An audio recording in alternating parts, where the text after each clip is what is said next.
আমরা সেদিন বেরিয়ে পড়েছিলাম তারাবাবুর সেই বিখ্যাত বাঁক দেখতে, যেটা নিয়ে তিনি উপকথা লিখেছেন।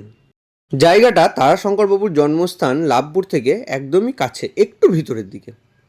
দূরে দেখতে পেলাম একটা চিমনি প্রচুর ধূম্রপান করে বেশ মনের সুখে ধোঁয়া ছাড়ছিল। ভাইরাসের প্রকোপ থেকে বাঁচার জন্য ইনি ধানগুলোকে স্যানিটাইজ করে দিচ্ছিলেন। রাস্তায় দেখলাম মানুষজন তাদের পেটদেরকে নিয়ে আফটারনুন ওয়াকে বেরিয়েছে। শেষমেশ আমরা উপস্থিত হলাম এই হাঁসুলি বাঁকে। এই হাঁসুলি বাঁকে আমরা হাঁস দেখতে পাইনি বটে, দু চারটে বক দেখতে পেয়েছিলাম। পাশেই ছিল এই একটা বড় মতন বিল, এবং এই জায়গাটা থেকে বোঝা যায় যে হ্যাঁ, সত্যি সাহিত্যিকদের এক অন্যরকম চোখ থাকে, নইলে আমরা কিন্তু খালি চোখে এখানে বিশেষ দেখার মতন কিছু পাইনি। ফেরার পথে রাস্তায় এই দুটো মন্দির দেখতে পেয়েছিলাম, একদম যেন সেই পোড়ো মন্দিরখানা গঞ্জের বাঁয়ে যেমন বলা থাকে, ঠিক সেই রকমই গ্রামের শেষ প্রান্তে ছিল এই মন্দির দুটি। এসব দেখে আমরা বাড়ি ফেরার পথে রওনা হয়েছিলাম।